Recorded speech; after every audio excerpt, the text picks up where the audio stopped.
తమిళ్‌లో స్టార్ నటుడిగా దూసుకుపోతున్నాడు హీరో ధనుష్. అయితే హిట్లు, ఫ్లాప్‌లతో సంబంధం లేకుండా వరుసగా సినిమాలు చేస్తున్నాడు.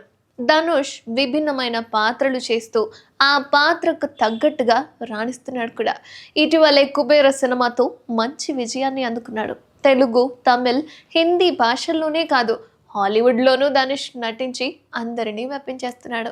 ఇక ఇతర హీరోల మాదిరిగానే కాకుండా ధనుష్ నటనకు ప్రాధాన్యత ఉన్న సినిమాలు చేస్తూ దూసుకుపోతున్నాడు.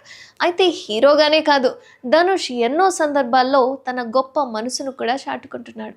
తాజాగా ధనుష్ తనతో నటించిన నటుడు రోబో శంకర్ మృతికి సంతాపం తెలిపారు. అనారోగ్యంతో రోబో శంకర్ నిన్న కన్నుమూశారు. ధనుష్ నటించిన 'మారి' సినిమాతో గుర్తింపు తెచ్చుకున్నాడు రోబో శంకర్. ఆ తర్వాత అజిత్ నటించిన 'విశ్వాసం', శివకార్తికేయన్తో 'వెలైకారన్' వంటి చిత్రాల్లో హాస్య పాత్రల్లో నటించి మెప్పించారు. గత కొద్ది నెలలుగా ఆయన కామెర్లతో బాధపడుతున్నారట. ఇటీవల ఓ సినిమా షూటింగ్లో పాల్గొన్న ఆయన స్పృహ తప్పి పడిపోయారు. దీంతో ఆయన్ను వెంటనే సమీపంలోని హాస్పిటల్లో చేర్పించి చికిత్స అందించారు. ఇక చికిత్స తీసుకుంటూనే సెప్టెంబర్ 18న మరణించారు.